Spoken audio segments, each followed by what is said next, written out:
That was really well. You really have to put it really good. Thank you for joining tonight, the Harvard Club of France and our esteemed guest, Dr. Lobsang Sangay, former president of Tibet from 2011 to 2021, and one of our own, a Juris Doctor from the Harvard Law School. Dr. Sangay's extraordinary journey and the lesson that came from it are truly worth hearing. I think half of the room doesn't know me. I'm Stéphanie Maleva-Fayou. I'm the Harvard Club of France president since this January. I lead a team of 12 officers of 13 different nationalities, and we share the same goal, which is to use our unique Harvard network to create more impact and more justice for our community and beyond. And tonight's event perfectly reflects that mission. About 6 months ago, with a couple of my board members, we had the privilege of meeting Dr. Sangay in a private lunch in Paris.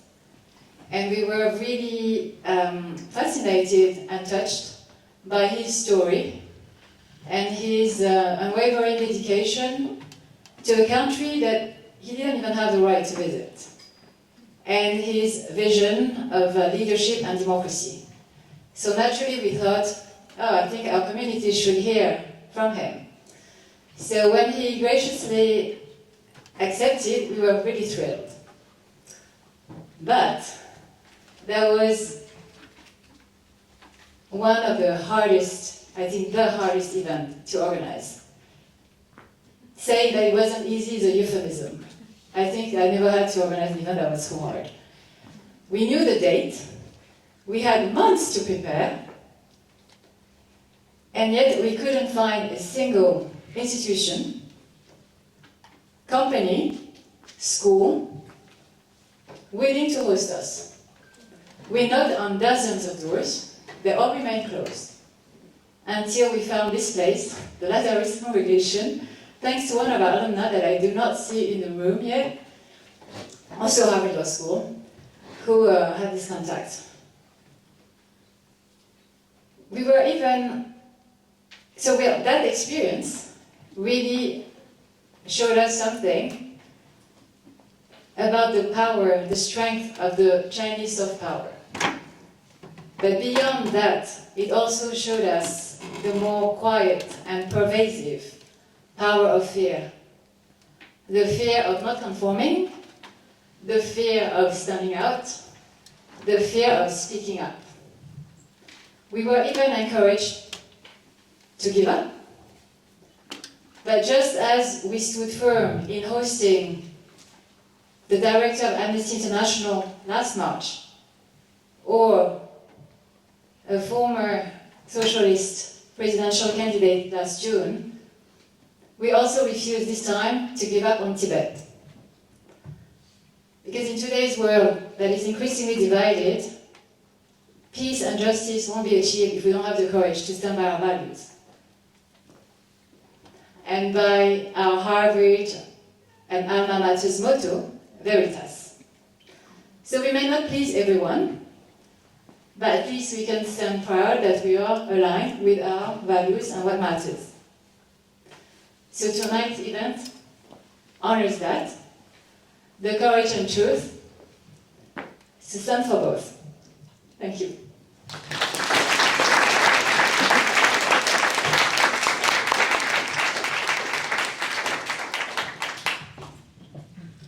Oh, thank you, Stephanie. And as Stephanie shared, ordeal or the challenge, of organizing this event, it's nothing new for us. We are used to it. But then, she was going through, and that's why I'm sure some of you were surprised that you were invited, but without the address of the venue. And I asked her, when are you going to release it? She said, I'm going to release it 24 hours prior to the event. So that's why you got emails yesterday with the address of this place. So I said, then I said, you are an honorary member of the Tibetan Freedom Movement. So please give her a big applause, actually.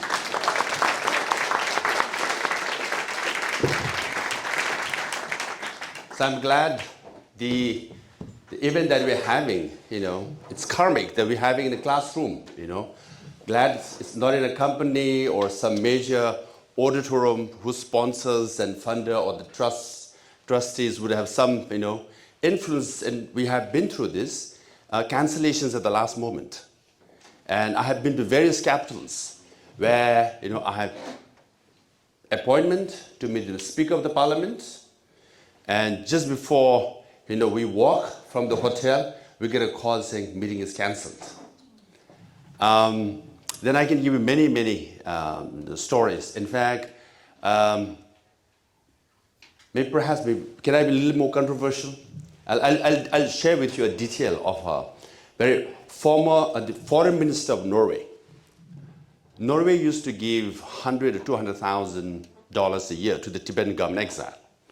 And that was for elderly people, their medicine, their health-related expenses. And then I got a feeler that they want to cut it. And I went to Oslo, and I said, Norway, you have $10 billion surplus budget every year. Norway is one of the exceptions where you have surplus, and $100,000, $200,000 nothing. Why you want to cut it? And that bureaucrat, had a very guilt-ridden face. And I said, is it your boss? He didn't answer, but I got the message. Then I Googled, the foreign minister of Norway happens to be a member of the International Trade Council of China. Now, after he finished his foreign ministership, in 2017, where did he go? He joined World Economic Forum. Even today, he is the president of World Economic Forum. And who was his first guest? President Xi Jinping. Red carpet rolled out. Now you read the headlines of almost all the major news media of that time, of that event. Oh, Xi Jinping is better than American president, who happens to be Trump at that time. And China is going to lead. China is the leader in the Green Revolution. And China is going to take over America and the Western world. All the headlines from the right-leaning to left-leaning news media. And then red carpet was extended by even today. So if you watch a video recently, when President Trump was, was making a Zoom call, there were like 4 or 5 CEOs who had businesses in America. They were European CEOs, I think, most of them. So again, the chair was obviously the president of World Economic Forum. And he asked one by one, asked CEOs to ask questions to President Trump. And finally, he asked President Trump a question. He said, oh, President Trump, we know the 21st century will be decided by China and America, right? And then recently, I believe you called President Xi Jinping. What was the conversation like? Now, in Western context, you might not understand. We are Tibetans, right? When you put China and America, first China, second America, and you call him, right? In Eastern context, it's like submitting to President Xi Jinping. But President Trump said, no, I didn't call him, he called me. I'm sure that put a bit of embarrassment on Xi Jinping. After that, there were a lot of conversation about, Xi Jinping, president, going to talk about, who's going to call. And there were no calls for some time. No one was talking of phone calls. Because I think he exposed him that Xi Jinping called President Trump. That's an embarrassment for Beijing, My point is, the situation that we see from a small event like this to Davos, we Tibetans are used to it. But always I say, if you want to understand China, you must know Tibet. If you don't understand Tibet, you will never understand what China is capable of, where the tentacles are, how they function, how they operate. Because if you don't know, today you would never know. It's so difficult to organize the event. And I'm a Harvard alum, this is Harvard Club, We all are taught veritas. We should know the truth.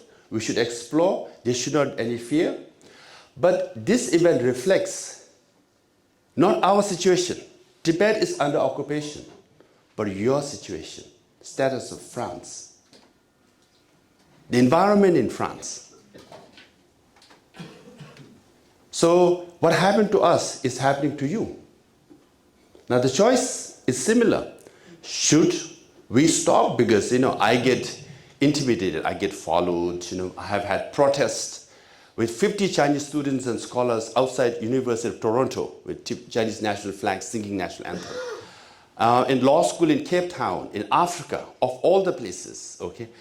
Chinese embassy hired 130 people, migrant workers. They didn't know why they were there. They were singing the soccer song, but in the form of protest.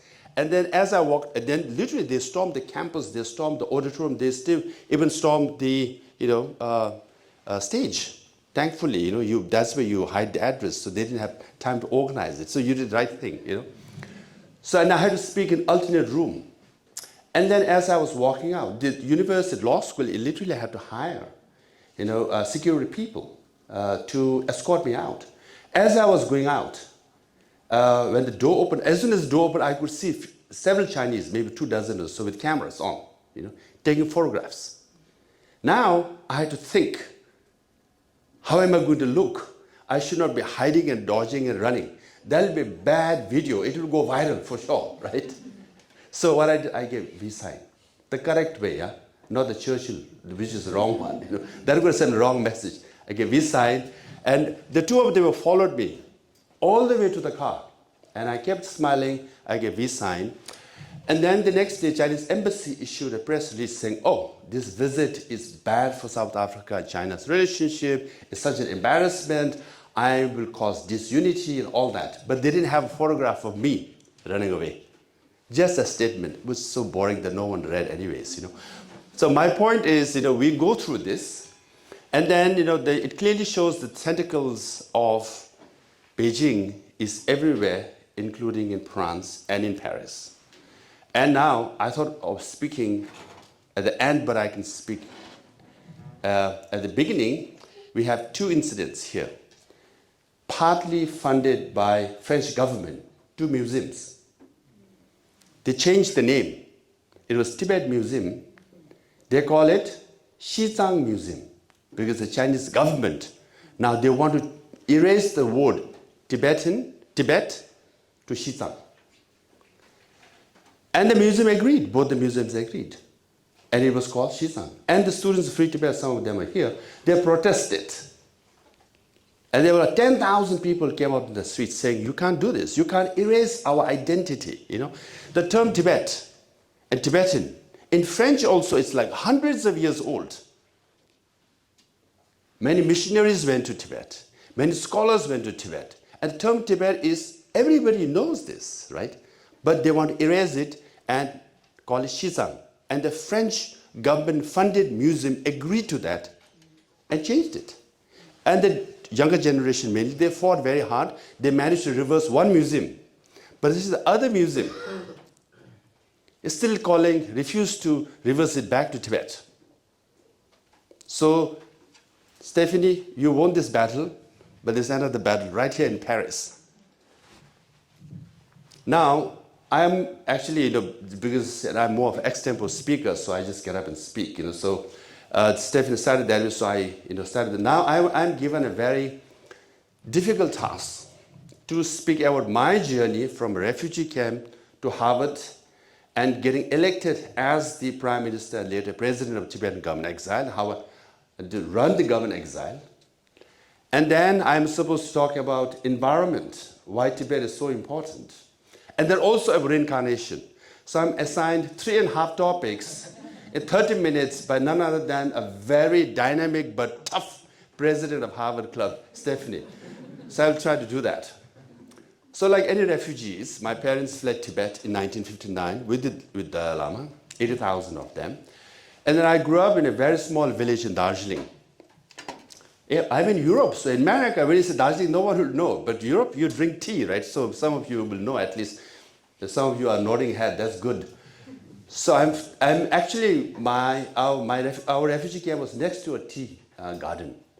So, very poor, 1 acre of land, couple of cows. When I say 2, 3 cows at best, because you can't have more than 2 cows, you need grass.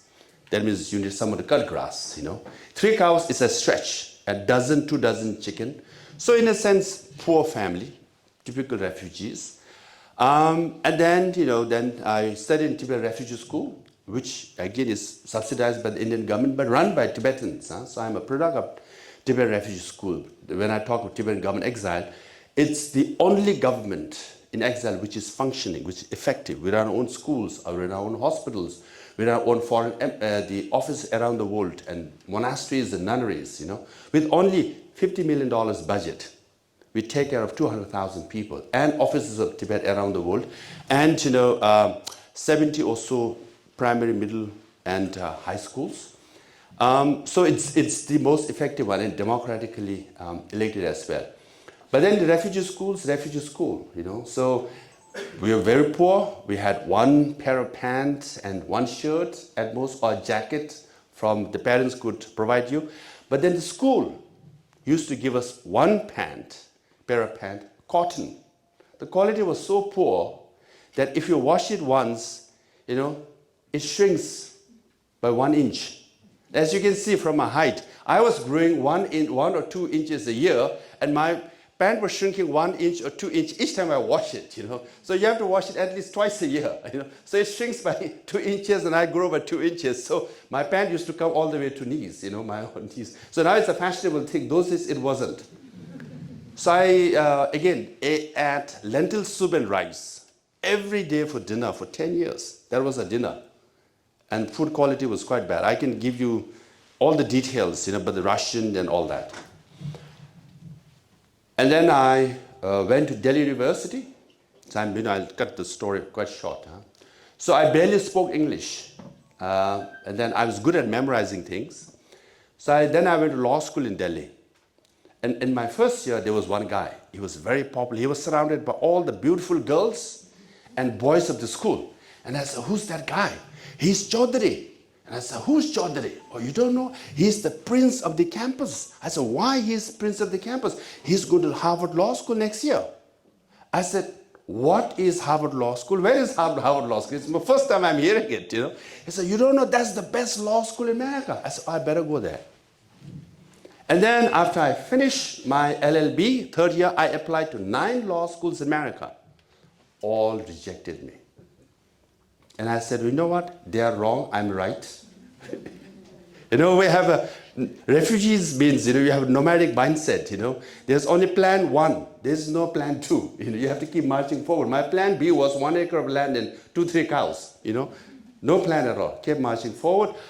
Next year, I applied to 9 law schools, and I got Fulbright scholarship as well. And 8 of the 9 accepted me. And obviously, I went to Harvard Law School.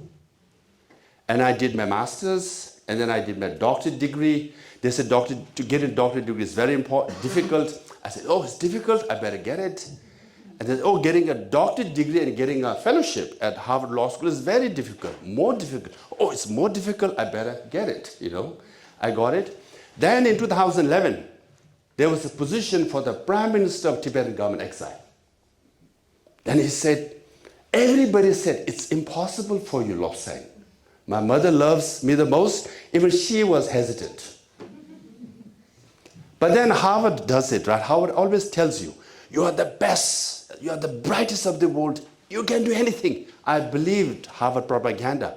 I thought everybody is saying it's not possible.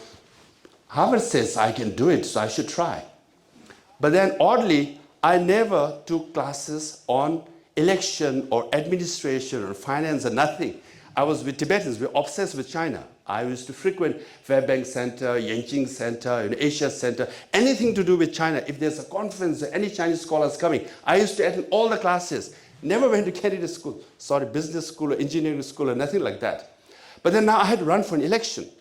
And other candidates were former Prime Minister of Tibetan government exile, senior most minister, Speaker of the Parliament, Deputy Speaker of the Parliament, and the personal secretary of Dalai Lama. Who is who of the Tibetan world? And me, zero experience administration. Not even member of parliament, nothing, never served. Youngest. But Harvard tells me, You are the best. You can do it. You should go ahead. I said, why not? I tried. And one thing led to another. I got elected. I got the largest number of votes in the first round. That shocked the Tibetan world. It's like, what the hell is happening here? Thankfully, Obama preceded me with a change candidate, right? There was a famous Obama's portrait, remember? And some people tweaked it and put my portrait there and then shared it. And the Tibetan people, and then criticism against me, were all valid. He has zero experience, never worked in Dharamsala. He doesn't know Tibetan government. His Tibetan language is so poor, which is true. All that. Why are you guys supporting him? And what did many of the Tibetans say? They said, look, we don't have to know about Lobsang. We know the factory where he's coming from. It's called Harvard. The product has to be good. See, Harvard helped me got elected. Now, to all these, all of you who are in France, right? I didn't take a class. I didn't get any credit. I audited classes on election at the candidate school. I was running for election and I was auditing a class, right? And then I audited a class on communication. I audited a class on leadership. I barely finished. I think I'm halfway through. Then I got elected. Now all of you who took classes on election for credit, leadership, and election, and communication, you better get elected in France, huh? Isn't it? But you finished all your assignments. I didn't. Even then, I got elected. Then I went to Dharamsala. Even His Holiness Dalai Lama, he's very playful. He's very kind and compassionate. There were 50-some thousand Tibetans and Himalayan people all from. He was giving major teaching, and he introduced me. I said, oh, literally, that's what he said. This young man, Harvard graduate. You have PhD from Harvard, right? I said, yes, Holiness. So he's going to lead now. But his Tibetan is as bad as high school kids. Everybody laughed. Can you imagine? I'm supposed to be the political leader who just got elected, who was supposed to represent them, speak for them. And my Tibetan language was so bad. It's as bad as high school kids' language, So I was there. I didn't know what to, I just froze and I smiled and bowed down. But that is also endorsement. Then I had the privilege of serving, as is. And then he decided also, 2011, till 2011, His Holiness Dalai Lama was both political and a spiritual leader. So the cabinet makes the decision and they inform His Holiness Dalai Lama, get his signature, and that's the decision. Now I thought that's a good deal. You make the decision, get his signature, you show it to Tibetans who dare complain or criticize that decision, right? It's his signature. When I got elected, he decided to separate church and the state. I'm going to resign from political administrative matters, and you are elected, now you're on your own. So I made the decision, I signed the decision, I showed it to Tibetans, no one cared. They criticized me right, left, and center, But I took it. Then, briefly on leadership. Then one of the biggest challenges that I faced, obviously I have zero experience, administration, all that. I thought I'd get 6 months to get used to it, learn something. But then the one after another Tibetan in Tibet started committing self-immolation. They started burning themselves. And ultimately 137 Tibetans burned themselves. Right? And most of them took place during my time. So it was a major challenge for me. And now, some weeks, like a dozen of them burned themselves. And their aspiration, their slogans were, they want to see the return of His Holiness Dalai Lama to Tibet and freedom for Tibetans. Now, what would you do as a leader or as a politician when Tibetans are literally dying and burning themselves? And I'm supposed to be their spokesperson in the outside world. Because on the one hand, I completely understand why they're doing it, and I should be supporting them. Now, in the Tibetan community, there were rallies, there were candlelight vigils. Hundreds and thousands of Tibetans all over the world were showing solidarity to all the self-immolators. They were called martyrs. They were called heroes. The women, nuns, many of them, their portraits, the photographs were, displayed all over. Obviously, it's understandable. Now I had to make a call. Should I join them? So here I try to make a distinction between leader and politician. As a politician, easy decision, join them. Because there are hundreds and thousands of people out in the streets holding candle, vigil and rallying and calling them martyrs. But if I join them, I'm encouraging more Tibetans to burn themselves. But then I ask myself, should I take part in an event and essentially, indicate more Tibetans should burn? And as a human being, I just could not, deep in my conscience, I just could not come to that. But then now, if you don't endorse what's happening inside Tibet, you get criticized. Now if you do, deep down in your conscience, you are uncomfortable. So finally, I was in Tokyo. It took me several months. I was criticized right, left, and center because I was not issuing a statement. I was not coming to any of the rallies. And then April 2012 in Tokyo, I issued a statement saying, as a human being, life is precious. We should live and continue to fight. And one should not burn, commit self-immolation. But as a Buddhist, anyone who dies, I'll pray for you. So I shut down my office and hold prayer. And as a Tibetan, I support your aspirations. Your aspirations are our aspirations. You want to see the return of Dalai Lama to Tibet and freedom for Tibetans. So I condemn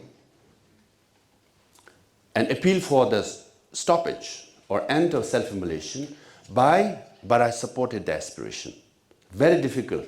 Then you get criticized from all sides now, right? So that was the call I had. That was one difficult decision I had to make, and I faced many difficult decisions. And one example is, so all these Tibetans were burning, the crisis in Tibet.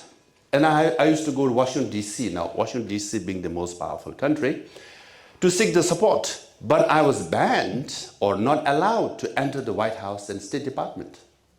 Now can you imagine, I have to say, every year I have to go 2, 3, 4 times a year. For 10 years I served, but I was not allowed to enter the State Department, White House. So tentacles of Chinese regime is not just here in Paris, but also in Washington, D.C. They say, oh, you're an exiled government, we don't recognize you. This is a Nixon-Kissinger legacy. That's the deal they made in China in 1970s. Sometimes when I go to Washington, D.C., the State Department officials used to come out to meet with me because they need plausible deniability. They didn't officially meet me. But then they used to meet me in cafeterias, Starbucks, sometimes reception of a hotel. So can you imagine, I'm in this very noisy coffee house and I'm shouting, I'm telling them what's happening inside Tibet. 20 Tibetans died and this is the age, this is the... And then sometimes you wonder whether they even listen to you, even whether they can hear you or not. Now you're rejected, 3 or 4 times a year. 30 or 40 times, what would you do? You could say, what, I don't want to go to Washington, D.C. It's so embarrassing, By the way, some of these bureaucrats, they didn't have, better credential than us, I had a credential from Harvard, right? But there they are, person of power, I decide whether you come inside or not. But I did that. Stephen, you didn't give up this time? For 10 years, I didn't give up. I went to D.C. every year. Finally, in October of 2020, during pandemic, when no one was traveling, I traveled from India. India had the second largest death. America had the largest death because of COVID. Right? And I changed in those 2 trips that I made, around 30 airports, and lobbied US Congress, the House, and the Senate. And finally, we managed to pass a law called Tibetan Policy and Support Act of 2020. And in that law, I really lobbied hard to put Tibetan government exile in the law. And then also to be more specific, I made sure Sikyong, my title, is acknowledged. Sikyong is the president of the Tibetan government exile. So both the Tibetan government were acknowledged in that law. So we passed the law, and president signed it. Now it's a law in America to support Tibet. So long journey, but didn't give up, and finally we succeeded. Right? So that's kind of a point of leadership. Now I'll briefly, share with you the book I'm writing on Tibetan government exile. Now that I wrote my doctorate dissertation on government exile, comparative. So there were many governments exiled before, parties in exile, leaders in exile. Most of them failed. Few succeeded. And then I wrote a dissertation about Tibetan government exile as a case study. And after coming back in 2021, now I'm back at Harvard Law School because I ran government exile for 10 years. And 4 years I've been reflecting and writing now. I wrote it. Now I've finished the first draft of the book on government exile. Now you might know there are 35 million political refugees. There are 123 to 130 refugees in general, but 35 million political refugees. 5 or 6 million Venezuelans, Iranians and Belarusians and Afghans, and of course we know about Uyghurs and Hong Kongers and Mongolians and all that, Cambodian, Burmese, so on and so forth. And then now I'm writing a book, so this book could be a manual for other exiled communities on how to set up and run government exile. Because my argument is, who you are in exile, you become back home. For example, Ayatollah Khomeini was right here in France, in exile. And he was a theocrat. And then he went back and established theocracy in Iran. Shah was monarch, went back, became monarch of Iran. And then Sihanouk, Prince Sihanouk was a monarch, went back to Cambodia. Khmer Rouge was a killing machine, went back to Cambodia and committed genocide. So on and so forth. What you are in exile, you become back home. And Lenin was a Bolshevik in exile. He was wandering around in European countries for 9 years, went back and became Bolshevik back home. So my argument is, if you want to establish democracy, you have to introduce democracy while you are in exile.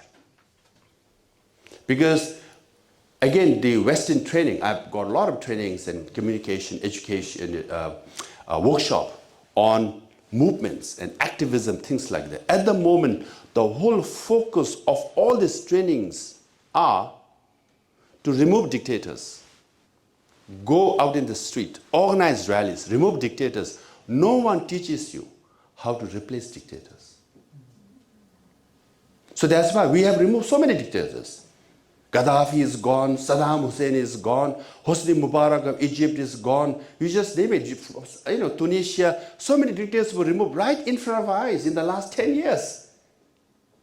And then what? They all are back. So my argument is, you have to teach exile leaders how to replace autocrats and dictators. Then training starts right here in exile. If you don't know how to run a government, if you don't know how to run a ministry, if you don't know how to run a parliament or a cabinet or basics of education policy, agriculture policy, finance policy, commerce policy, or AI or technology, even if the country is given to you, you fail. For example, in Poland, Lech Walesa, some people call him the father of Polish democracy because he fought and he won democracy in Poland. And he was also given Nobel Peace Prize. And he became the president of Poland for one term. Then what happened? He lost election. A second term when he tried to run, how many votes he got? He just got 1% vote. And who replaced him? Same party he removed. In the first round, he took over. See, we all are taught to remove dictators, but not to replace them. So that's why this book, which is coming, also is a mandate. That's why I'm just coming from Prague. A dozen or so Iranian leaders wanted to meet with me for 35 minutes, 40 minutes. We land up talking for 1 hour, 55 minutes. They all want to establish a government exile. The Venezuelans, Cambodians. So I've been giving a lot of workshops. This is my pitch for my book also. And next talk right here in Paris with the Harvard Club. Huh? Stephanie is nodding now. It's a yes. So that's my book. Now I'll speak on other topic about the importance of Tibet from environmental point of view. Now some of you might wonder, Tibet, it might be some small country somewhere in the Himalayas. But Tibet is as big, it's 2.5 million square kilometers of land. It's as big as whole of Western Europe. It's bigger than France and Germany combined. If Tibet was independent, it would be, I think, 12th or the 13th largest country in the world. Not just landmass. Now, recently, President Zelensky and President Trump had some misunderstanding, and then finally, the understanding came down to Ukraine has $500 billion worth of critical minerals, and it will be, open to US, and US will provide arms in exchange of critical minerals. But Tibet, Inner Mongolia, which is under China, and Xinjiang or Uyghur region under China, combine these three. In that region, at least there are critical minerals worth more than $5 trillion, minimum. Do you know that 90% of the rare earth which China has monopolized and which they use to push all the Western countries, including America, is being pushed around, 90% of the rare earth is in Inner Mongolia. 75% of the lithium reserve of China is in Tibet. 80% of cotton of China comes from Uyghur region. 40% of iron, 40% of gas.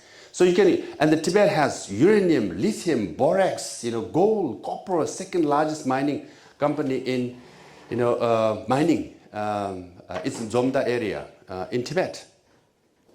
So Tibet is very rich in mineral resources. So now, if you are wearing cotton clothes made in China and carrying iPad and iPhone made in China, you should remember why Chinese products are so cheap. Because those were made on the back of Tibetans and Uyghurs and Mongolians.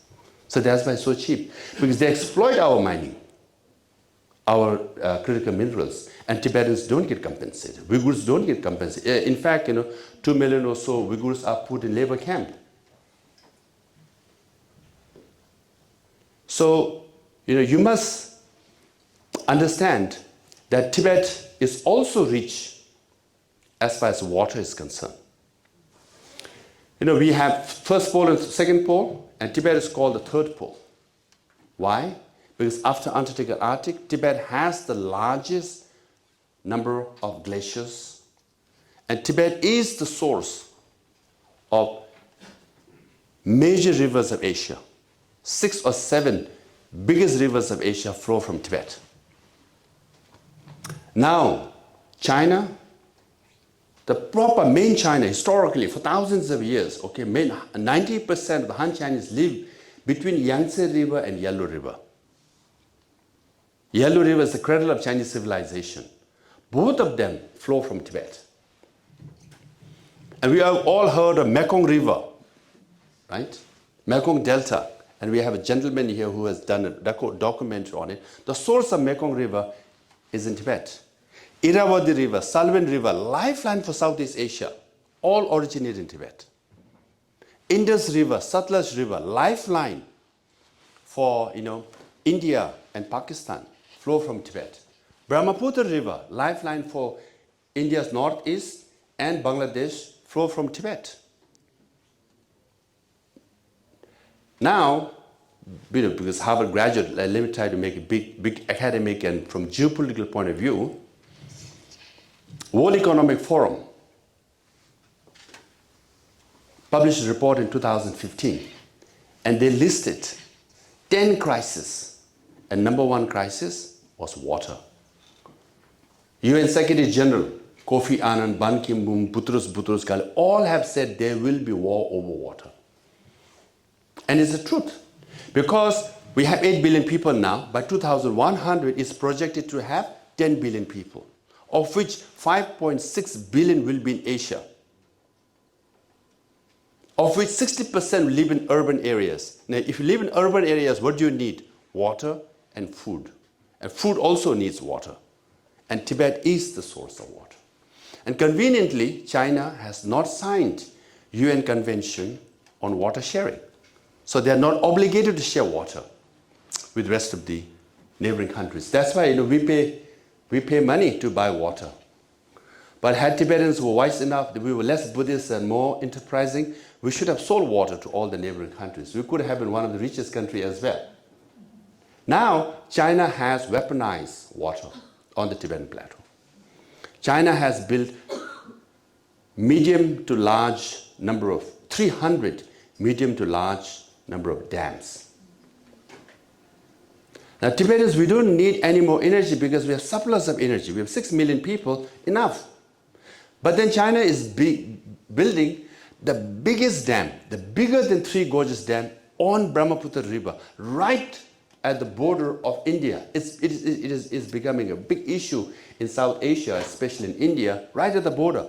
Now, Three Gorges Dam produces 25,000 megawatts of power. This dam, which is projected to produce 60,000 megawatts.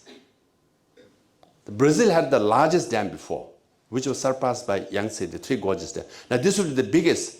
Now, that part of the world, we must know the whole of Himalayan belt is earthquake-prone zone.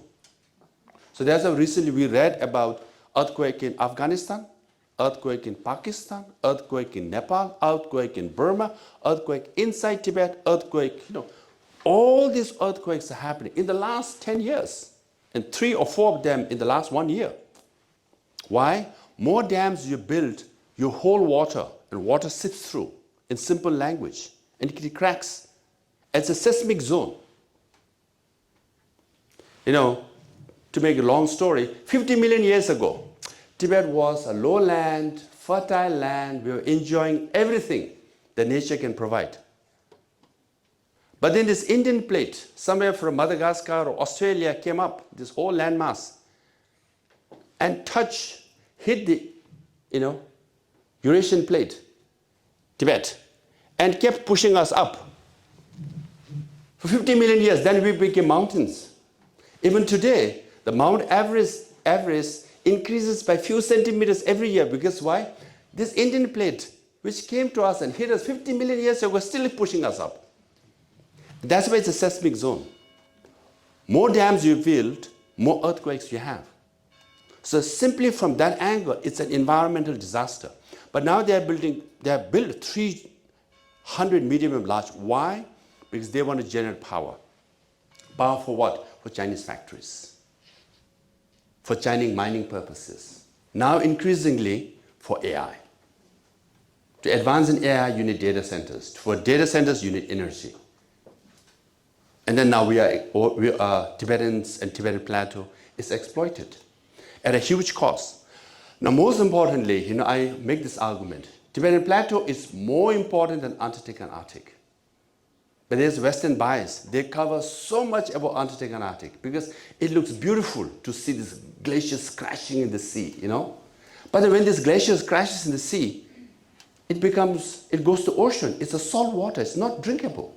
But the Tibetan glaciers, 40,000 glaciers, when they melt, it forms streams. It's drinkable. It provides fresh water to 1.4 billion people in that part of the world. Now this year is the turning point. More glaciers are melting and less are replenished.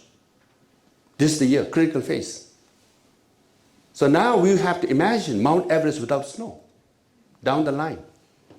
And with all this mining taking place, urbanization of the Tibetan Plateau, with all these dams, the Tibetan Plateau, the temperature in Tibetan Plateau is increasing so rapidly. The glaciers are melting so fast. Now it will be less every year. Less and less will be replaced. So actually I was supposed to show you some photographs, but scientifically proven. Even the Chinese scientists agree with that conclusion. That's why many of the Chinese environmentalists have written to the Chinese government saying, let's protect Tibet.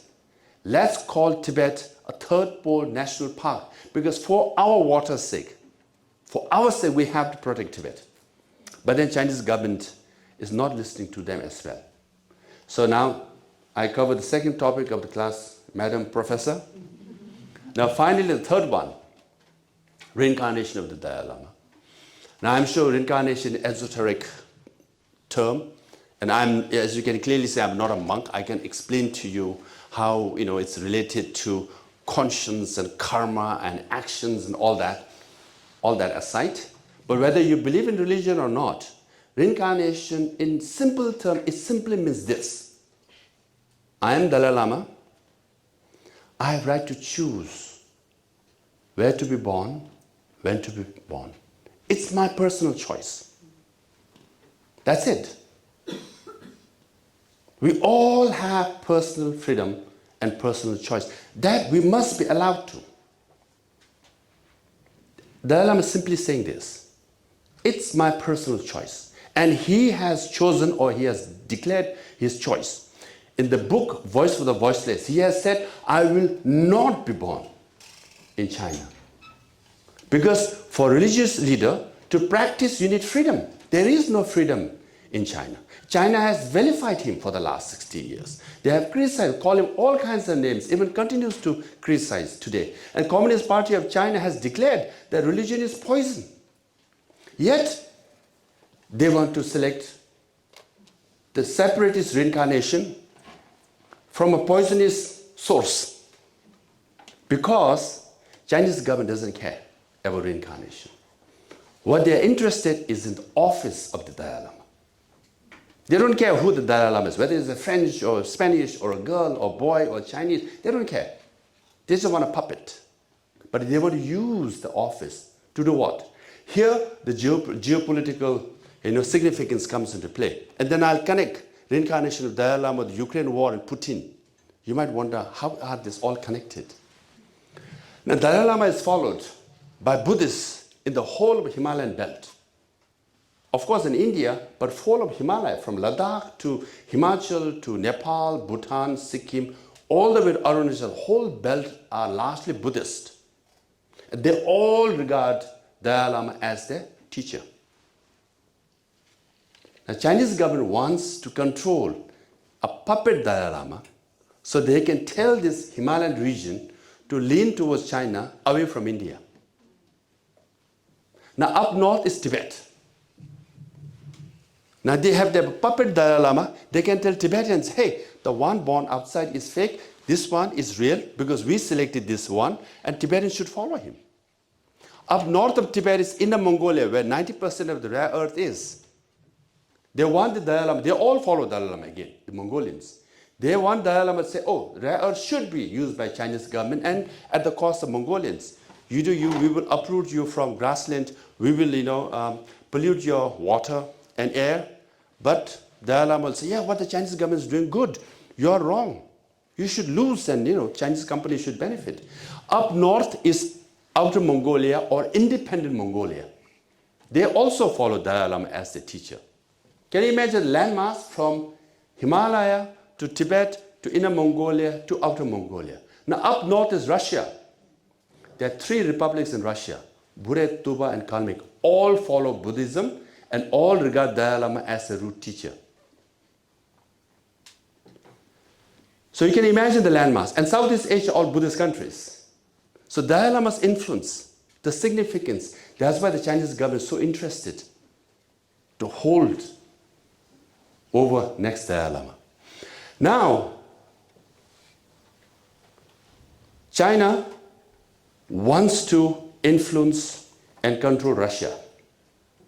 That's why China is supporting Russia and Ukraine war. But in this Ukraine war, what you see is Chinese government or the Communist Party of China is killing 5 birds with 1 stone. We all read about drone wars between Russia and Ukraine. But we know that 90% of the drones used by Russia are supplied by China. But 40% of the parts of drones used by Ukraine are also supplied by China. Why China is doing this? Because they want to prolong the war. If Ukraine and Russia keeps fighting, what happens? You drain resources of Russia. Because China wants to be number 1 in the world. To be number 1, you have to make sure that number 2 is nowhere near you. So more Russia fights this war, Russia, obviously they are spending $200 billion, 40% of the GDP, right? And they become weaker and weaker and poorer.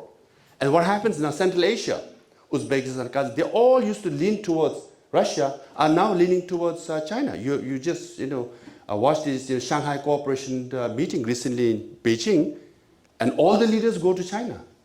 And then also it opens up Siberia, where China is very interested to send Chinese population there. And by prolonging this war, what happens is that you have war fatigue in Europe. Everybody is getting tired. Now, if war goes on, Europe is tired.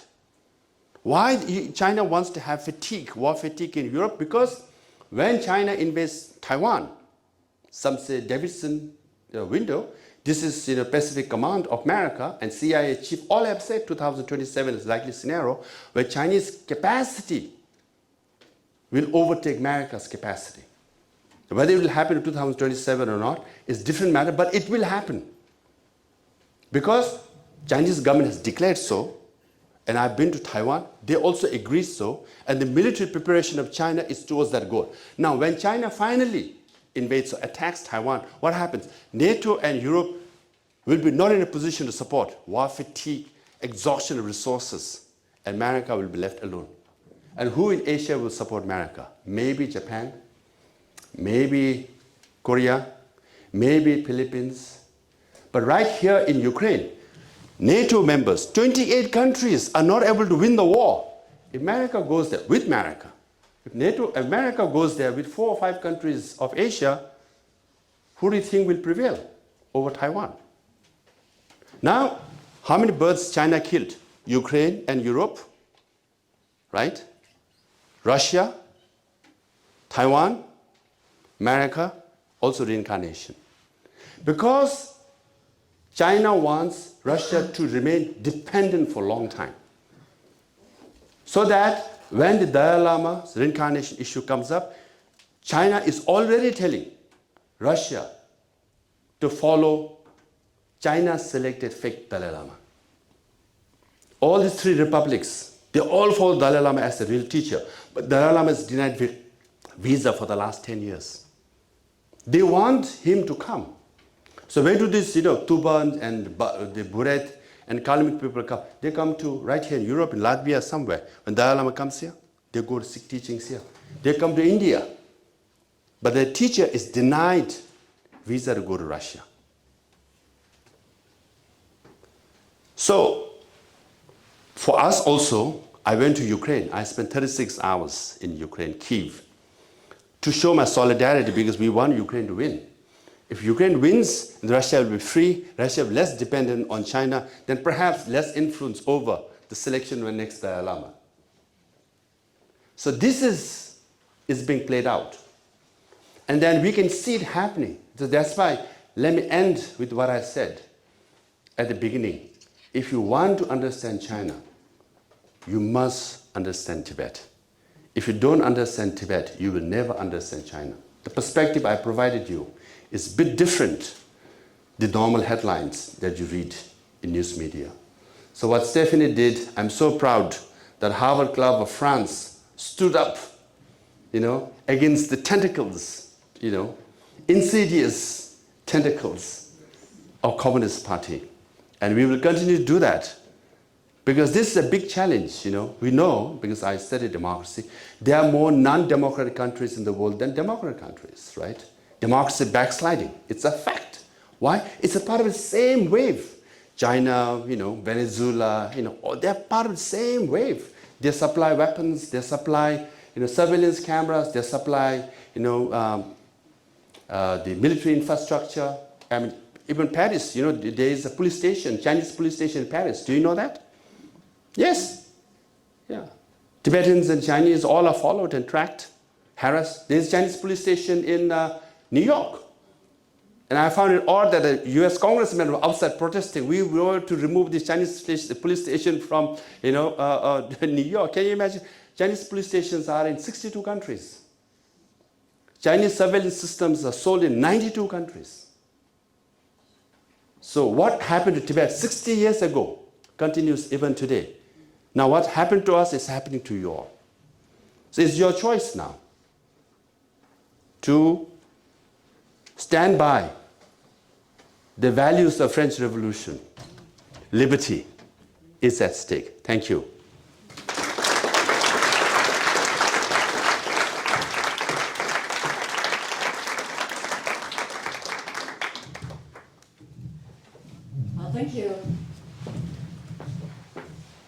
to questions? Yeah. Very much. This was incredibly inspiring. I'm Diogo Centeno Lopez from Harvard Law School. And when I went to Harvard, I knew very little about the Chinese tentacles that you mentioned. And during my time there, I had an Uyghur classmate whose brother had just disappeared as she started her LLM. And for several years, she wasn't aware whether her brother was still alive. She didn't know where he was. And we were later colleagues at a law firm, and she kept telling me how she was afraid of going for her passport renewal, and she was so afraid of those tentacles. Luckily, she managed to get her asylum in the US, and she's now a prominent voice in the defense of the Uyghur culture. And during that time, I got to learn a little bit about how the Chinese regime was trying to erase Uyghur culture, within China, and also persecuting, leaders outside of China. And so I commend you for your audacity, not only to go against long-established Tibetan leaders in the election, but also for the bravery that you showed to stand up against those tentacles. And my question is, how is you've talked a little bit about how you've managed to keep the government in exile functioning, and how you've managed to keep the culture alive outside of Tibet with your own schools, your own institutions, and that's very interesting to hear. But I was wondering to what extent the Chinese government has been able to, there's a lot of talk about how there's an attempt to bring Tibet closer to Chinese culture and erase the specificities, the uniqueness of Tibetan culture. And so I was curious to hear a little bit about how much the Chinese regime has succeeded in doing that, and whether you think, that the Tibetan diaspora might be,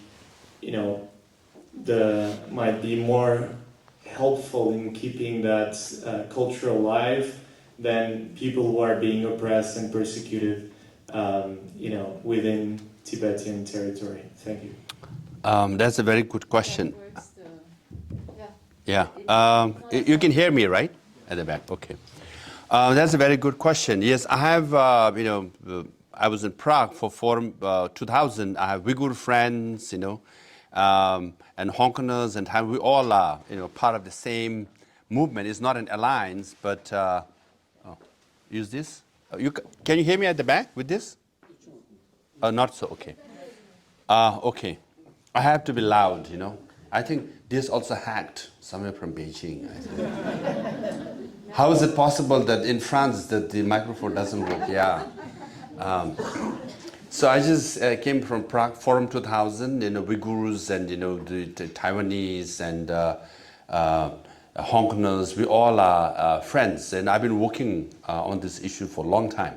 Actually, even 20 years ago, even at Harvard, we used to have these joint events. So if you close your eyes and listen, whether to a Mongolian or Uyghur or Tibetans, except for minor details, even the dates are exactly same as to what happened, the cultural genocide and repression and all that. Now, interesting, you mentioned about cultural genocide in Xinjiang or Uyghur region. The party secretary who imposed that, who implemented that, was the party secretary of Tibet Autonomous Region.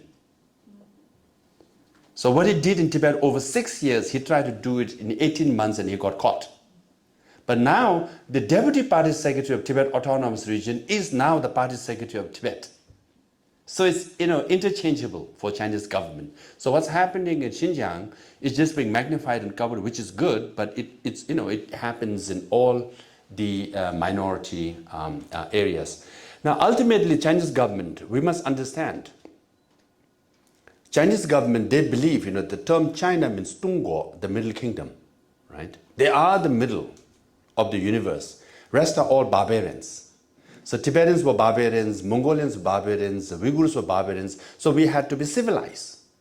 So it's a civilization effort on the part of Chinese government. They came to Tibet to help us, to wash us clean, to take us from the caves. This is the propaganda, okay, typical colonizers propaganda. But by extension, even French are barbarians, okay? Only they are the pure race. So you must understand, this term, Tungguo, the Middle Kingdom, arrested being barbarians, is civilizational effort in a benign sense, but expansion is designed in more sinister sense. That's why the 40% of territory of China was where the Han Chinese lived. That's why they have the Great Wall. Great Wall was a permanent border they built over 1,000 years.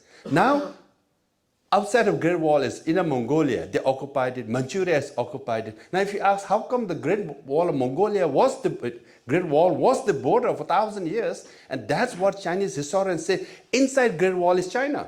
Now you're outside the Great Wall. Yeah. We revise our history, So this is how they expanded territorially. That's why now they're going to South China Sea, East China Sea. This is an expansion in the sea. So China is an expansionist power. Now what they want to do is Sinicize Tibet. They want to make Tibet into Chinese region and Tibetans into Chinese. So now that's why Tibetan language is not allowed as a medium of instruction at college, university, high school, middle, or primary school. Only Tibetan language is taught as a language. That's optional. But if you create all the jobs in Chinese language, if you have to give tests and exams for any kind of jobs in Chinese, you push generation to learn in Chinese. This is how they Sinicize. Now, 1 million Tibetan children is not enough. 1 million Tibetan children are sent to boarding school, taken away from your families. They are forced to spend months in boarding school where propaganda is shared, where they are told the old system is bad and the new system, the Chinese system, is better. So they are brainwashing 1 million Tibetan children. On the one hand, it's sad and tragic. On the other hand, it shows that after 60 years, no matter how repressive the policies were, how destructive the policies were, they didn't succeed in changing Tibetans' mind. And now they have launched this to force 1 million Tibetan children into boarding school. But we take pride in saying that we are people of the mountains, We are very rugged. We also have ancient civilization, 1,000 years old civilization. Our identity is also very strong. We climb from 2,000 meters high to 3,000 meters to 4,000 meters high. Okay, and Tibet on average 4,000 meters. And 90 of the 100 highest mountains of the world are in Tibet, right? So what you have in Europe, you call it mountains, but actually they are hills, So we are the people from 4,000 meters high, rugged people, very determined. I'm pretty sure the Chinese government will not succeed in erasing Tibetan identity and erasing Tibetan people. We will continue with our identity, with our civilization. Now, why I say this, let me end with this, Today is Wednesday. Many of the young Tibetans, they sacrifice a very big thing today. Why? Every Wednesday, Tibetans in Paris, Tibetans in Tibet, Tibetans in India, Tibetans in New York, Toronto, we all come out and dance. It has become a fashionable kind of organic grassroots revolution led by youth, third generation Tibetans. And if you go, you should watch in Paris. They wear Tibetan dress, they sing Tibetan song, and they dance Tibetan song. So China, you will try to brainwash us and remove, deny our identity, but we Tibetans all over the world will come out on Wednesday evening and sing Tibetan song, dance Tibetan song. Can you imagine? Because as the president, right, I used to visit a lot of Tibetan communities. Before, we have weekend schools, Sunday, where they are taught Tibetan dance, songs, and Tibetan language and Tibetan culture. Before, the parents used to drag their children to go to Sunday school. It was, children were very unwilling. Now, children are dragging their parents to go to Sunday school because they all want to learn new item this week so that they can perform on Wednesday.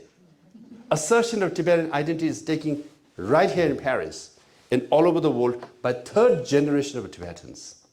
So no matter what Beijing tries, Tibetans, rugged Tibetans from the mountains will not give up.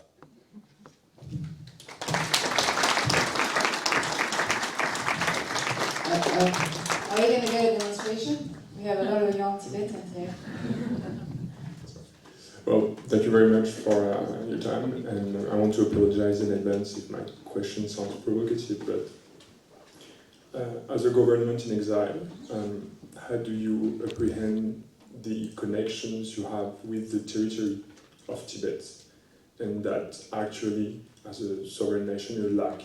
And do you think you could surpass the need of a physical territory as a nation and as a group of people? Or do you think it's the end goal of all your endeavors? Thank you. Yes. That's a good question. As for connection between Tibetans outside and inside Tibet, it's pretty clear because my parents fled in 1950s and 60s. That's one phase of the immigration. But the second phase of the immigration took place late 80s and 90s. So you can see right here in this room, I can clearly see, if not 50%, 40% were born in Tibet. They fled from Tibet. So their parents and siblings are still back in Tibet. So that's how there is communication.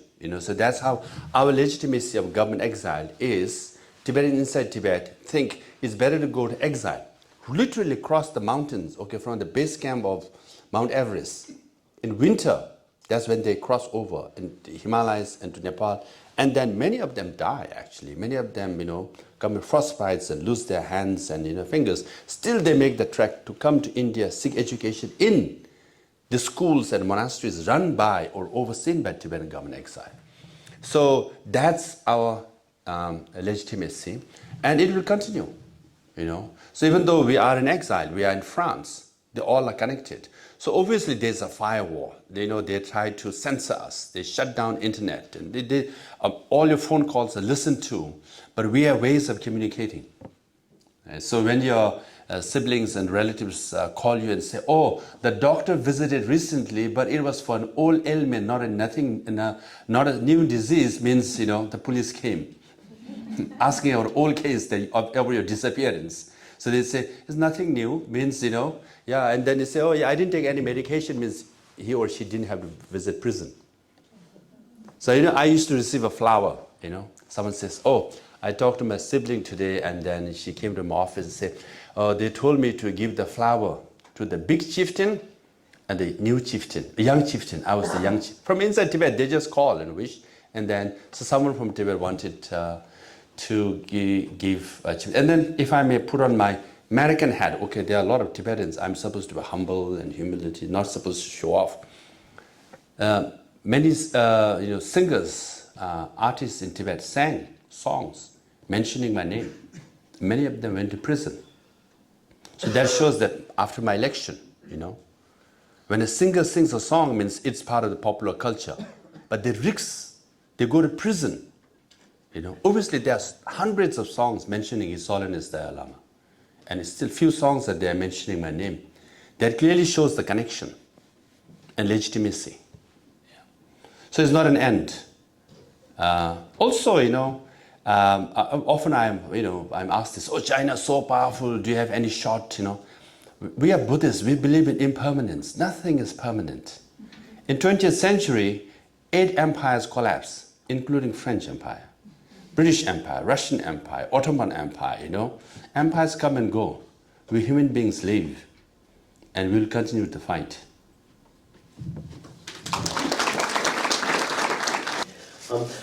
I just wanted you to address something a little bit more in the direction of the larger picture that we're facing. Authoritarian regimes tend to be able to effectively use democratic processes against democracies.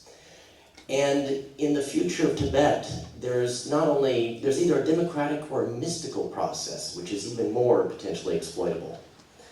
And I'm wondering how you're thinking about dealing with this kind of situation, where you can have the process of reincarnation is going to be either producing a single leader, which is a persuasive form of leadership for the world, or something more democratic, which will be less effective in some ways. And I'm kind of wondering how this is being negotiated now. And it's interesting to compare that with what's happened with other religions in China, say the Catholic Church and Christianity, which have also been taken over the Chinese way. Imagine if they were trying to elect their own pope. We can add on that. We have who went to the divinity school in our community. I'm sure all the Harvard Law School, all the schools of Harvard will be represented. Huh? So we have someone from engineering school. I don't know how can I answer engineering school. Perhaps the dam was the engineering part. Yes. About mysticism and democracy backsliding, it's true. Democracy backsliding, and we all have read this. In fact, many of the backsliding took place. Now, it's empirically established, right? You are elected democratically, and then you are re-elected your second term. When you're elected third term, right, they tend to backslide. So it's empirical. It's so interesting. Many of the dictators, autocrats are the result or the product of democratic election, right? So term limit is very important. Thankfully, Tibetans have 2 terms limit. Okay, I didn't lose election. Okay, I won election 2 terms. 2 terms limit. I gave up position. 2 terms limit is very important. You have third term, you become autocratic, right? And it's true. Democracy used by autocratic regimes to exploit freedom of speech, right? Misinformation, disinformation, all that are part of speech, out of free speech. And then they are used to divide and rule and, create all kinds of challenges, including in Europe, around the world. It's true. And technology too. Now, as far as reincarnation is concerned, yes, there's mystical element, there's democratic element, but we will remain with mystical element. Why? Mystery is good. And also look at the result of all the 14 Dalai Lamas, right?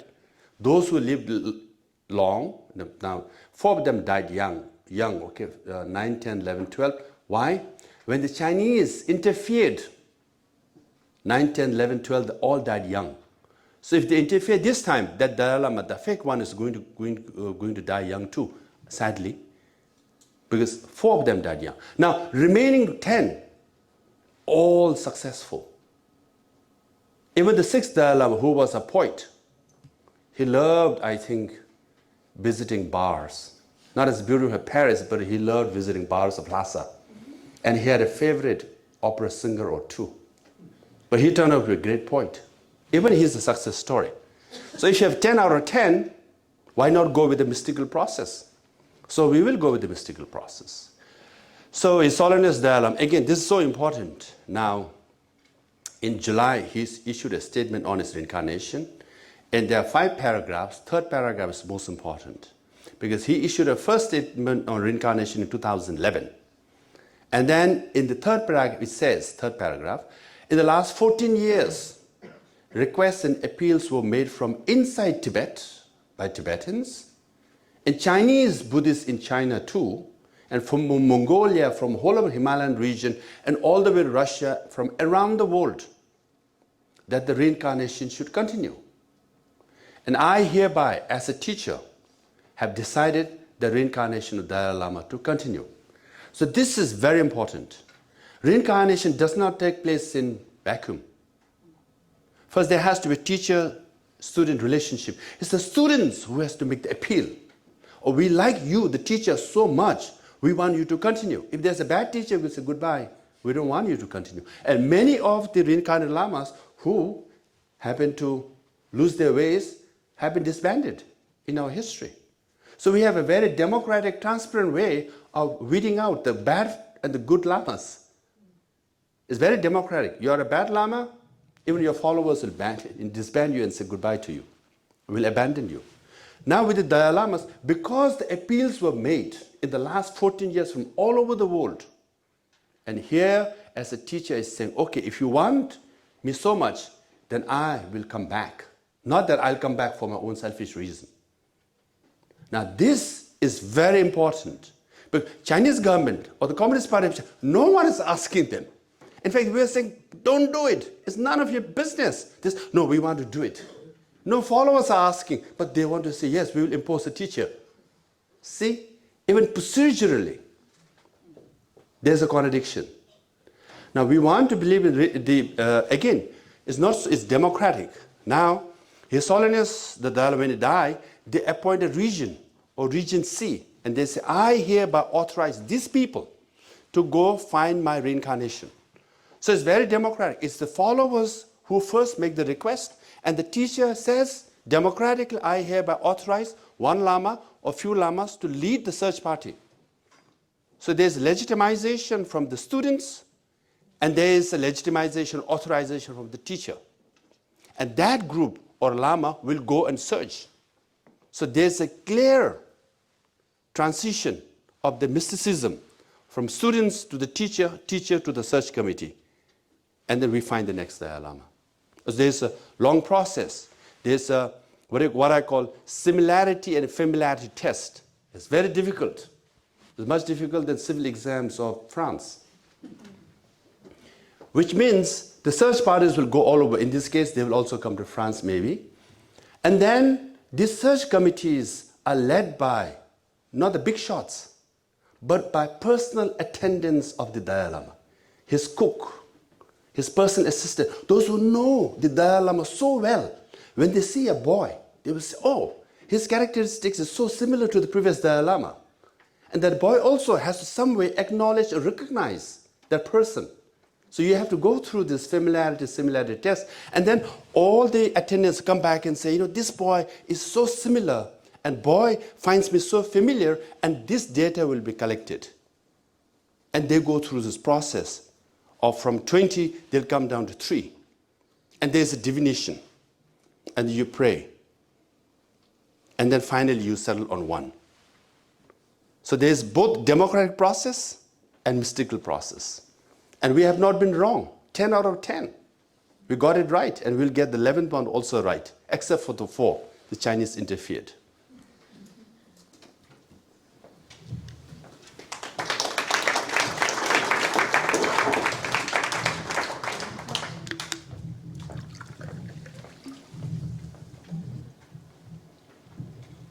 Tashidere. Can you see me? Yeah, of course. So, first of all, before asking my question, I would like to thank you for bearing your time and telling us your story and, of course, inspiring young Tibetans and young people to engage in the Tibetan cause. So, I am a high schooler in France, and I studied in India when I was little, and still my Tibetan is not that good. And so my question, first of all, is how do you think young people like me and my friends can stay engaged to the Tibetan cause and to our Tibetan identity while focusing on our studies and our personal life?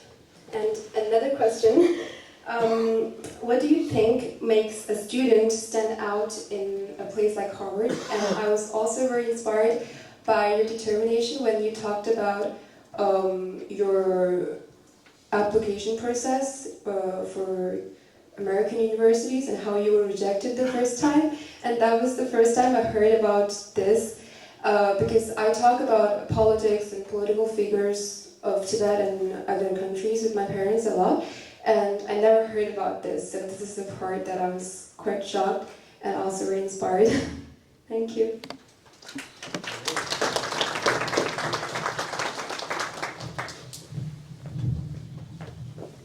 Don't worry about getting admitted to Harvard. There are so many Harvard alum. They will just help you with your admission. Rejection is part of life. So you get rejected, you don't get disheartened. And ultimately, it's determination, your grit that takes you forward. So my advice is very bad. My advice is don't have plan B, just have plan A and just keep working at it, Now, as a young person, how you should get engaged, remain engaged in Tibetan movement, but at the same time balance with studies and all that, right? Which is very important. And I always say this, integrate, but don't assimilate. Okay, you're in France, you should get integrated into French system. You should obey all the laws, norms, be grateful to France. You are given privilege. You get exposure, you get education, so always be grateful and fully integrate. You have French friends, I don't have boyfriends, but French friends, I don't know, you have not reached the age of drinking French wine, all the good things of France, you should do that. But don't assimilate meaning don't be French fully, then you forget Tibet. You know, for us, again, this is how I think, okay, I'm old school. I always say this, when I get up, I always think I'm a Tibetan. And when I sleep, I always think I'm a Tibetan. In between, I enjoy all the French things. I enjoy all the American things. I have American friends, you know, so I integrate fully, but don't assimilate. Don't lose your identity in the sense, don't use your mindset, don't lose your mindset, you know. So you should remain. I think Lee Kuan Yew said best also, you know. You are genetically, you know, Eastern oriented, you are Tibetan. That should remain. That is your strength. That's original you. That should remain with you, but fully integrate, okay? I mean, I don't mean you should fully like and enjoy everything Western. There's no harm in following, listening to Taylor Swift, at the same time listen to BTS of Korea, you know? So that's how you do. But you should focus on what you're good at. If you're good in studies, focus on that. You don't have to go out in the streets and protest every time. You don't have to. But during my college days, when I was in Delhi University, my attendance was so bad. First year, my attendance was 51%. Second year was 44%. Third year was 34%. Principal called me and said, you can't sit for exam, your attendance is so bad. I told my principal, years later, if you check my attendance in front of Chinese embassy, it was 100%. So that's me, okay? You don't do that. You should focus on your studies. You should, you really don't neglect studies, okay? You should excel in your studies, get education, get degrees, get good jobs. Then you can always serve. You can always come back. But your mind, you're born a Tibetan. We all should die a Tibetan because our nation is at stake, you know? Our people is at stake.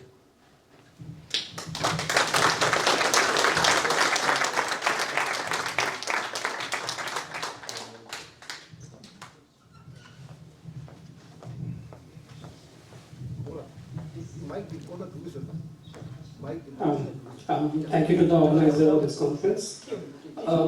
Because you have a deep understanding of China, according to you, what is the future of a democracy in China over the next 15 years, without or with war over Taiwan?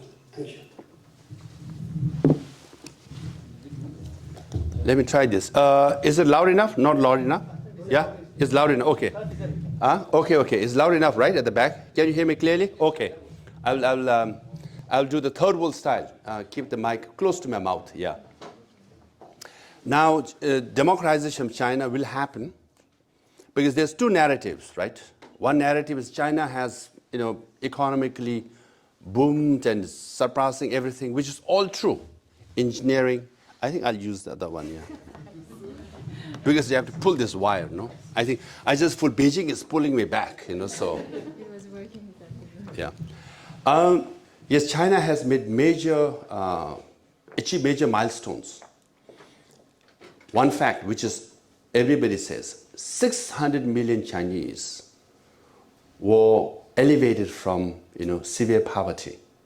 That's an achievement. Infrastructure developments in China, that's an achievement. Economic development, AI, you know, electric car, all these are major achievements we must all acknowledge. But there are a lot of contradictions within China. And what is not being said about is that equally there are 600 million Chinese who live under $100 or less than $100 a month. This is not me saying. It's Chinese Prime Minister Wen Jiabao and Hu Jintao. They were quoted. They said, we have nightmares. I can't sleep at night because we have 600 million Chinese who live under $100 a month. With all this infrastructure development that took place is mainly because the local government borrowed and built this infrastructure. So now local governments are in debt. You know, China's debt is 300% of the GDP, mainly local government. 77% of China's GDP is under debt. That's just the central government. And the real estate bust. So a lot of contradictions in China. And China is one country where, you know, Karl Marx, Buddha, Jesus, you know, and free economy and all live together in one area at the moment. This contradiction will play out. Now the larger, now I'm trying to make an academic argument, there is talk about 21st century being a century of Asia. There is economic boom, which is true. And then also that the third world, they are rallying and they are, organizing themselves and they'll replace a Western world. But empirically, I see major challenges. One challenge is there are 1.9 billion youth in the third world, of which 1.1 billion are in Asia. They all want jobs. Where are the jobs? And 40% of college graduates in China are unemployed. There are no jobs. That's why the youth in Nepal just overthrew all the politicians recently. Youth in Bangladesh overthrew the government. Youth in Sri Lanka overthrew the government. Youth in Pakistan are trying to overthrow the military rule, right? And 30% of the youth of Bhutan have moved to one city in Australia called Perth. So this is the phenomenon. What it shows is that third world countries have problem of employment. 1.9 billion employment. Which government can create? Now with the US, they can take, US have now, they come to, they can't take more than 1 million immigrant, more than 1 million immigrant a year. You cross 2 or 3 million, you lose election, Biden and Kamala Harris. Now, in the Europe also, it is facing they're facing problem. Now, America can take 1 million. Europe can take 1 more million. Maybe Arab countries can take 1 million. Maybe the rest of the world can take another million. 4 million can be taken by these countries. But it's still 1.9 billion. That still leaves 1,896,000,000 people. Where do you provide jobs? Now with automation and AI, less and less jobs. And with climate change, as I told you, of this 123 million refugees, around 100 million are climate-related refugees, mostly in the third world countries. So this crisis that's coming up.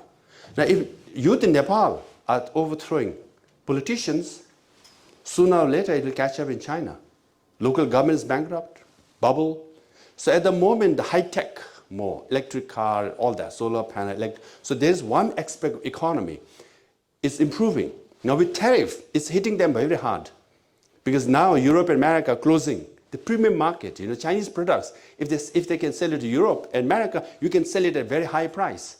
Now if you go and sell it to third world countries, you can't get the same price. You have to sell it at a very low price. The margin of profit is so less.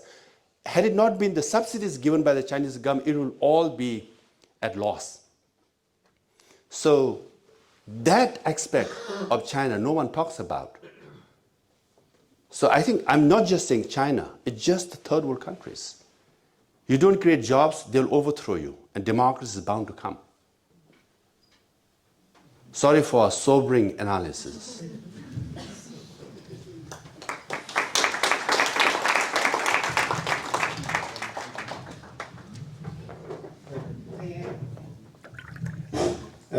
Bonsoir tout le monde. C'est bon? My question is,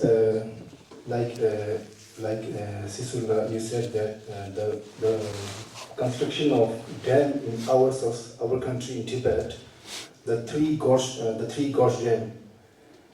What I heard, because of three gorge dam, what China government constructed in our land, because of that, the rotation of the earth is slowed down 0.06 millisecond per day. If this is true, why world is silence on these issues? Because Chinese government is against our mother nature, so that's why. And again, you said that they will going to construction another bigger dam than these three gorge dam.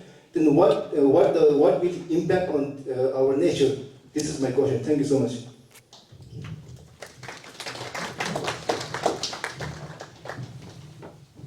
Yeah, the largest dam in Brazil, when they built the Three Gorges Dam over Yangtze River, there was scientific analysis done. It has slowed down the rotation of Earth by 0.000, speed. But then, that's one challenge. The bigger challenge is China has already built 300 medium and large dams on the Tibetan Plateau. And the direct result is all the earthquakes. And it is impacting. But then I've also been to some environmental conferences, involving all the South Asian countries from Bhutan, Nepal, even Pakistan and India, even from Mekong Delta and Southeast Asia. They don't talk about it because they are so scared. They can't criticize China. So in fact, this group, the environmental group, won Nobel Peace Prize. If you read their analysis, right, they don't mention Tibet. You can't mention Tibet. They just say Himalayan region or Himalayas or something like that, But when you say third pole, right, it's essentially 70% Tibetan Plateau. But the scientists, they use third pole. Why? Chinese scientists decided to use third pole. Because China, they are the civilization, great civilization. If West can have first pole and second pole, we should also have a pole. If Tibet is called third pole by a Swiss scientist, okay? He was a trekker or adventurer. He called it third pole in 1950s, He said, we should also have a pole. So let's call Tibet third pole. So China authorized it. They call it third pole. But they don't mention, even scientists, they don't mention Tibet. So it's a lot of censorship that's going on. So we, the Tibetans, now you ask me what to do. We should be out there in the streets, We dominated the streets in 1990s. That's how we got so much support around the world. Now with social media, likes and dislikes, thumbs up, and it's not going to impact much. We should be out there in the streets. So Tibetans were out there in the streets. We managed to persuade or pressurize one museum to change the vote from Xizang back to Tibet, right? So we should continue to do that with the other museum, And with all the Harvard alum joining you, we will magnify our voices. Thank you.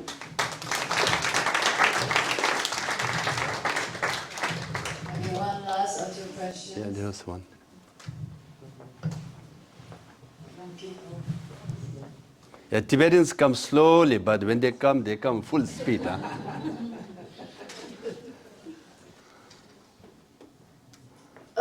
First of all, I would like to thank you, Sisula, for giving this conference today. And me and my friend who spoke earlier are both board members from SFT France, and I'm the vice president.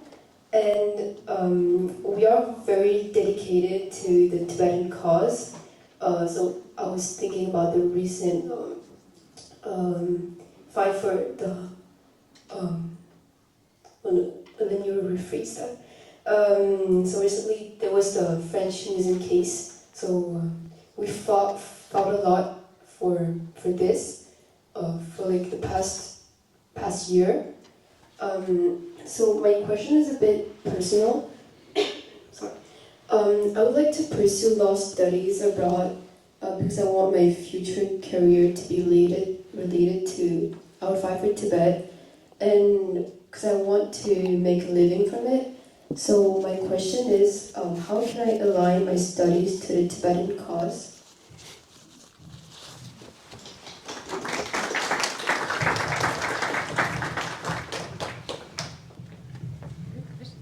Yes. They just had election, the students of Free Tibet. And Yang Chen here, she used to be the head. And she passed the torch. And she's 16 years old, very active and vocal. And she's the vice president. See, I keep track of everybody. I don't have a surveillance system like China, but still, we have mystical mental surveillance system, So who is rising star? So I know about you and your friends, okay? So it's very good pursue law, because how I got into law, because this is the final question, right, Stephanie? So, the Tibetans, we all talk about what to pursue, and so that I could help my cause, like she's saying, it's a genetic thing.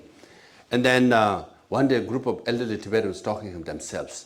And then they were saying how repressive Chinese government is and how they are and all that. And then one of them said, what we need lawyers. In a bad way, that's what they say. We need to fight, we need lawyers. And I said, oh, you know, that looks like a good option. And Tibetans tend to be very philosophical, you know. Buddhists, when you ask a question, we go round and round, and finally we land giving an answer. I remember having a meeting, you know, and there was elderly Tibetans always, they go round and round, and always come to the point. He said, young boy, what are you talking about? This Tibetan style, we are like eagles. We have to first float around, then only we come down to a point. You need patience, you know. But then law taught me to be precise. So I passed Professor Stephanie's test of covering 3.5 topics, you know, in 55 minutes. I check, you know. So you should pursue law. It's very good. But then don't shy away from practicing corporate law. Go make some money. 3 years, corporate training is very good. You can always come back with a degree. Law degree is very flexible. You can work in government, you can work in private sector, you can go work in international organizations, and lucrative too, okay? So alignment, yes, along the way, study human rights, international law, you know, democracy, security law, transnational repression, but you know, you should take as many corporate law as possible. Practice law, get good practice. Corporate training is very good, you know, you have to work really hard. So the aseptic work that you're doing is nothing compared to corporate law.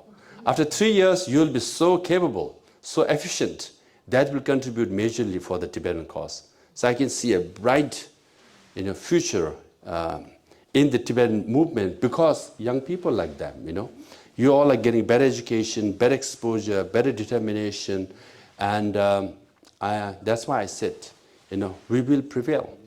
And we're very proud to pass on the torch to you guys. So with that note, thank you so much for, Harvard Club, to Stephanie once again. And even though this younger generation are not dancing in the streets of Paris today, but with all the Harvard alum presence here, they're dancing in their minds and hearts and saying, yes, we have hope, because a lot of, you know, French people of a high caliber, of Harvard graduates, are showing some solidarity in one way or the other. With that, I want to say thank you so much. So thank you very much. We have until 9:45 here. There is a buffet over there. You're staying for another 50 minutes? Of course. And so I personally, I am hungry. I don't know about you. So we are still around. You can ask questions, but let's move to the food. And thank you.